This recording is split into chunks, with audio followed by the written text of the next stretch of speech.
तो भाई आप एक इंटरेस्टिंग फैक्ट देख सकते हो लोगन पॉल का, जो लोगन पॉल के इम्पल्सिव पॉडकास्ट के अंदर आया है। लोगन पॉल और उसकी स्टोर लाइन चली है, सबसे पहले रोमन रिंग्स आए, फिर उनके साथ हो गई सेथ रॉलिंस बाद में आए, लेकिन पहले स्टोर लाइन हो चुकी थी। उसके बाद रे मिस्टीरियो शो के ऊपर आए, फिर रे मिस्टीरियो के साथ स्टोर लाइन, और अभी रैंडी ऑर्टन 2 महीने पहले आए हैं, और अभी रैंडी ऑर्टन के साथ भी स्टोर लाइन शुरू हो गई है लोगन पॉल की। और रैंडी ऑर्टन के बाद जॉन सीना आए थे लोगन पॉल के शो में, तो क्या हम एक्सपेक्ट कर सकते हैं कि अगले रेसलमेनिया में लोगन पॉल और जॉन सीना का मैच होगा?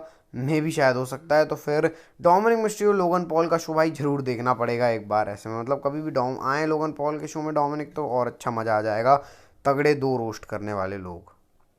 ओके हेलो दोस्तों, कैसे हो? बढ़िया होंगे। आज का ना वीडियो लेकर, तो भाई डब्ल्यू का और यूएफसी का मर्जर है, ये आगे चल रहा है। तो भाई अभी कोई यूएफसी का सुपरस्टार डब्ल्यू के अंदर आया था, फिर उसके बाद एलिमिनेशन चेम्बर के अंदर भी कोई यूएफसी का ऑस्ट्रेलियन फाइटर, उसके साथ ग्रेसन वॉलर ने मूवमेंट लिया था। तो अब यूएफसी में भी रे मिस्टीरियो अपना मस्त गए हुए थे देखने। भाई आप देख सकते हो रे मिस्टीरियो को कि वो गए हुए थे यूएफसी के अंदर। अब भाई आ जाओ डब्ल्यू के अंदर, तो यूएफसी के अंदर क्या करोगे, मत आओ डब्ल्यू में थोड़ा स्टोर लाइन में इनपुट वगैरह दो। मस्त रे मिस्टीरियो तो अपना इंजॉय कर रहे हैं, लेकिन अभी रेसलमेनिया टाइम आ रहा है, तो हो सकता है रे मिस्टीरियो हमको देखने को मिल भी जाए। अब सबसे पहले स्टार्ट करते हैं रिकीशी के बारे में। रिकीशी ने रिएक्ट किया, तो सोचा रिकीशी के बारे में आपको अपडेट भी देता हूँ। तो ये किसी फैन ने ये एडिटिंग करी है, इसमें रिकीशी और जे ऊसो को बिल्कुल समोन वाला लुक देने की कोशिश करी है, इसमें चश्मे वश्मे भी लगा दिए हैं।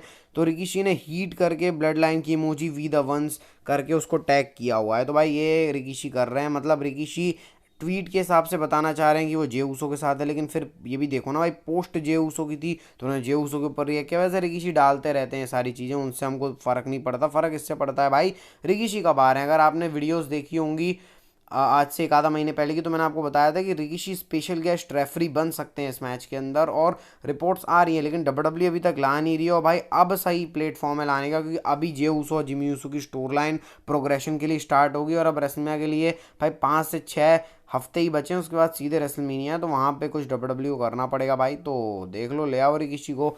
और अब ये भी देखना है रिकीशी किसके साइड रहेंगे, हीट या फिर नो हीट, आप बताना कमेंट सेक्शन में। अब चलो मंडे नाइट रॉ के एपिसोड के बारे में बात कर लेते हैं, जो कल होने वाला है। और WrestleMania road to WrestleMania officially start हो जाएगी। अभी तक तो हाँ ऐसे चल रहा था, लेकिन अब ऑफिशियली रोड टू रेसलमेनिया शुरू होने वाली है। न्यू डे वर्सेस इंपीरियम के बीच में कल स्ट्रीट फाइट होने वाला है भाई। ये चारों दोनों टैग टीम एक दूसरे से परेशान है, और शिंस्के नाकामुरा और सैमी जेन का मैच होने वाला है कल रॉ के ऊपर। और भी बहुत सारी चीज़ें, रिया replay, Becky Lynch, Drew McIntyre, Seth Rollins, Cody Rhodes, ये सब शो के ऊपर होने वाले हैं। तो कल तो बिल्कुल भी मिस करने वाला शो नहीं है भाई। और रिव्यू वीडियो तो देख लेना, आएगी अपना मस्त उसी टाइम पे जब रॉ खत्म होती है, अपना वही 10 बजे के आसपास, 10:30 11 बजे के आसपास आ जाएगी आपको रिव्यू वीडियो। तो उसके स्ट्रेट होना है, लेकिन कल रॉ ज़बरदस्त हो सकती है। अब जरा बात करते हैं वॉन मतलब रेसलिंग ऑब्जर्वर न्यूज़ लेटर की, जो आती है wrestle of the year men's और विमेंस की। तो सबसे पहले मैंस की बात करते हैं, तो भाई यहाँ पर विल ऑस्प्रे नंबर 1 पे हैं, जो कि एनजेपीडब्ल्यू के सुपरस्टार है। फिर अपने कोडी रोड्स हैं,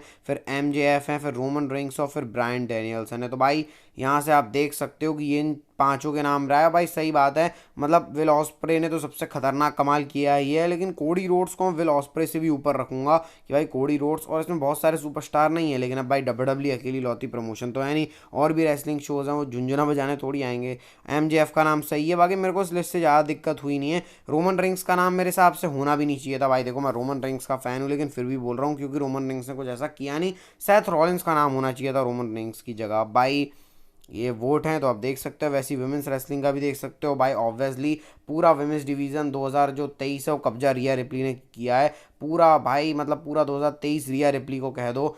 2023 रिया रिप्ली का साल है। और दूसरे नंबर पे भाई गॉर्जिया, जो कि जापान रेसलिंग प्रमोशन से, फिर 2 और प्रमोशन, और फिर बैकी लिंच। मतलब वुमेंस डिवीज़न में देखा जाए तो डब्ल्यू से बाहर भी खूब झंडे गाड़े गए हैं as compare to men's division, क्योंकि यहाँ पर भाई 3 ही सुपरस्टार, यहाँ पे भी 2 सुपरस्टार डब्ल्यू के हैं, और 2 all lead wrestling, 3 all lead wrestling के। तो भाई ऑल लीड रेसलिंग अभी ज़्यादा देखा जाए तो ज़्यादा सुर्खियों में लग रही है डब्ल्यू से, लेकिन ऐसा कुछ ज़्यादा बात है नहीं।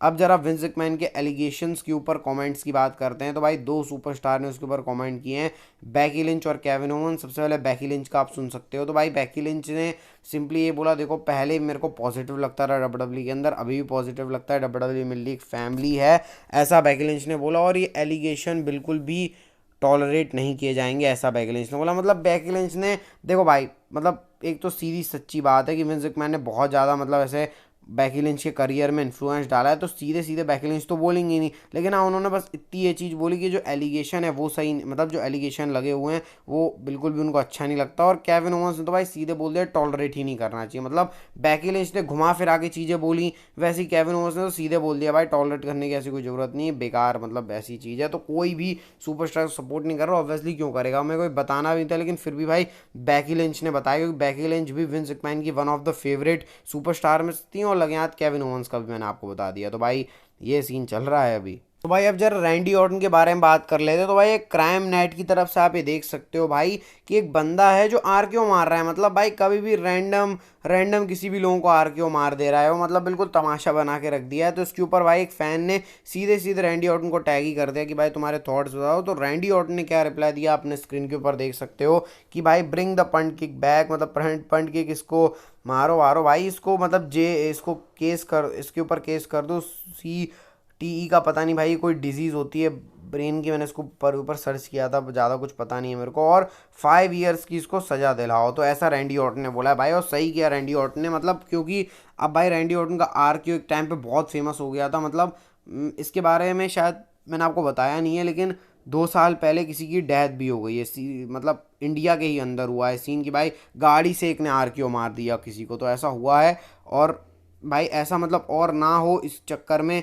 और यहाँ पर भी भाई आदमी किसी को भी आर के कर दे रहा है, मतलब समझ जाओ भाई कितना मतलब रिस्की मामला है भाई। वो सुपरस्टार्स प्रोफेशनल एथलीट होते हैं, तुम ऐसे कुछ भी नहीं कर सकते। तो रैंडी ऑर्टन ने भाई ये एक्शन लिया, और ये सही भी है भाई, जिससे पता चलेगा कि भाई ये सब काम अलाउड नहीं है। वो सिर्फ रेसलर्स, प्रो रेसलर्स हैं, इसलिए वो करते हैं। भाई डब्ल्यू के तो आप प्रोग्रामिंग देखते हो, वहाँ लिखा ही है भाई do not try this at home करके। तो भाई क्लियर डब्ल्यू बोलती है। अब कुछ लोग पागल हैं भाई, मानते नहीं, उसमें हम क्या कर सकते हैं। लेकिन रैंडी ऑर्टन का ये आप रिएक्शन देख सकते हो। तो चलो कुछ रेसलमेनिया मैचेस के बारे में बात करते हैं। तो मैंने कल आपको लैडर मैच बताया था। अब डेम मैडजर की तरफ से रिपोर्ट क्या आई है कि भाई लैडर मैच नहीं होगा, 2 सिंगल्स मैच होंगे, LA Knight versus AJ Styles और Randy Orton versus Logan Paul के बीच में। डब्ल्यूडब्ल्यू 2 सिंगल्स मैच की तरफ जाएगी। अब फिर मेरे को ये समझ में नहीं आ रहा क्या केविन ओवंस को मौका ही नहीं मिलेगा क्या, मतलब केविन ओवंस क्या वो रेसलमेनिया में ही नहीं रहेंगे, क्योंकि फिर केविन ओवंस का मैच किससे होगा। अब डेम मैडजर ने कहा है भाई, तो देख तो भाई कुछ मतलब डेम मैडजर ऐसी फालतू बातें ज़्यादा तो करते नहीं है। और उसके साथ में एक और रेसलमेनिया का मैच है जो कि R-Truth and Miz versus Damage Control, और सॉरी डैमेज कंट्रोल कहाँ बोला हूँ, R-Truth and Miz versus Judgment Day. और भी कुछ टैग टीम्स आप ले सकते हो, अल्फा एकेडमी, क्रीड ब्रदर्स, क्योंकि इनका राइवलरी चल रही है भाई। बहुत इंटरेस्टिंग ये चीज़ें हो सकती हैं, मतलब क्योंकि मिज R-Truth और जजमेंट डे मिला के कुछ अच्छा कर सकते हैं। अब इतना बड़ा मैच नहीं है ये, वैसे ये एक बार 2 बार रॉ में हो चुका है, तो डब्ल्यूडब्ल्यू इसको मल्टीपर्सन मैच करके करवा सकती है। अब जरा बात करते हैं हम लोग डैमेज कंट्रोल के सिस्टम के बारे में। तो भाई अभी डेकोटा काय बेली के साथ अच्छा मतलब बिहेव कर रही हैं, और रिपोर्ट्स ये आ रही हैं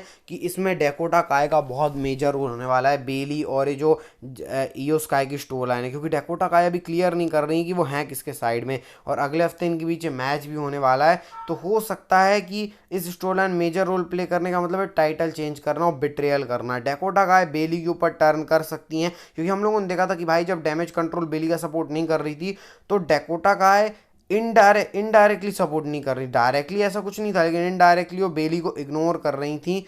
वहां से डब्ल्यूडब्ल्यू कुछ दिखा सकती है। और डेकोटा काय ने जो अभी बिहेव किया था बेली के साथ स्मैकडाउन के ऊपर, वो बेली के ऊपर अटैक कर रही थी, लेकिन बाद में वो पलट गई। तो हो सकता है साजिश हो डैमेज कंट्रोल की।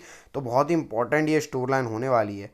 अब बढ़ते हैं आज की नेक्स्ट स्टोरी के बारे में भाई, और ये जुड़ी है रॉक वर्सेस कोडी रोड्स के समर स्लैम के मैच से। तो इसको ध्यान से सुनना। देखो भाई अभी आपको लग रहा होगा मैं क्या बोल रहा हूँ, लेकिन अब सुनना। डब्ल्यूडब्ल्यू के पास कुछ सिनेरियोज हैं जिनको मैं डिस्कस करता हूँ। सबसे पहला सिनेरियो है कि डब्ल्यूडब्ल्यू वो टैग टीम वाला मैच करवा दे, वो कराएगी रेसलमेनिया के अंदर। और 2 ऑप्शन और हैं, रॉक वर्सेस कोडी रोड्स का एक सिंगल्स मैच। जी हाँ, रॉक वर्सेस कोडी रोड्स का सिंगल्स मैच। जो जीता है वो रोमन रेंस को फेस करेगा नाइट 2 ऑफ रेसलमेनिया में। या तो ये हो सकता है, या तो फिर रॉक और कोडी रोड्स का मैच समर स्लैम में हो जाए, और अभी नाइट 1 में rock, Roman Reigns versus Seth Rollins and Cody Rhodes, ये सीन हो जाए। तो इन 2 केसेस में से कोई एक केस के साथ डब्ल्यूडब्ल्यू आ सकती है। और जो पॉसिबल केस सिनेरियो भी लग रहा है कि डब्ल्यूडब्ल्यू नाइट 1 में टैग टीम वाले मैच के साथ जाएगी, क्योंकि भाई रॉक को रेसलमेनिया में मैच हासिल करना है, वहाँ जाएगी। फिर उसके बाद डब्ल्यूडब्ल्यू रॉक और कोडी रोड्स का मैच कराएगी समर स्लैम में, क्योंकि अगले साल जो रेसलमेनिया 41 होने वाला है उसमें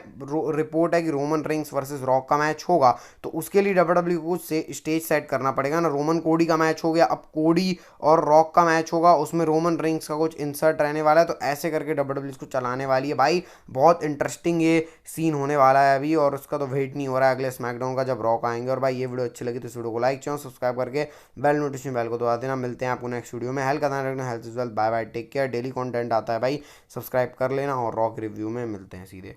हेल्थ का ध्यान रखना, बाय बाय, टेक केयर।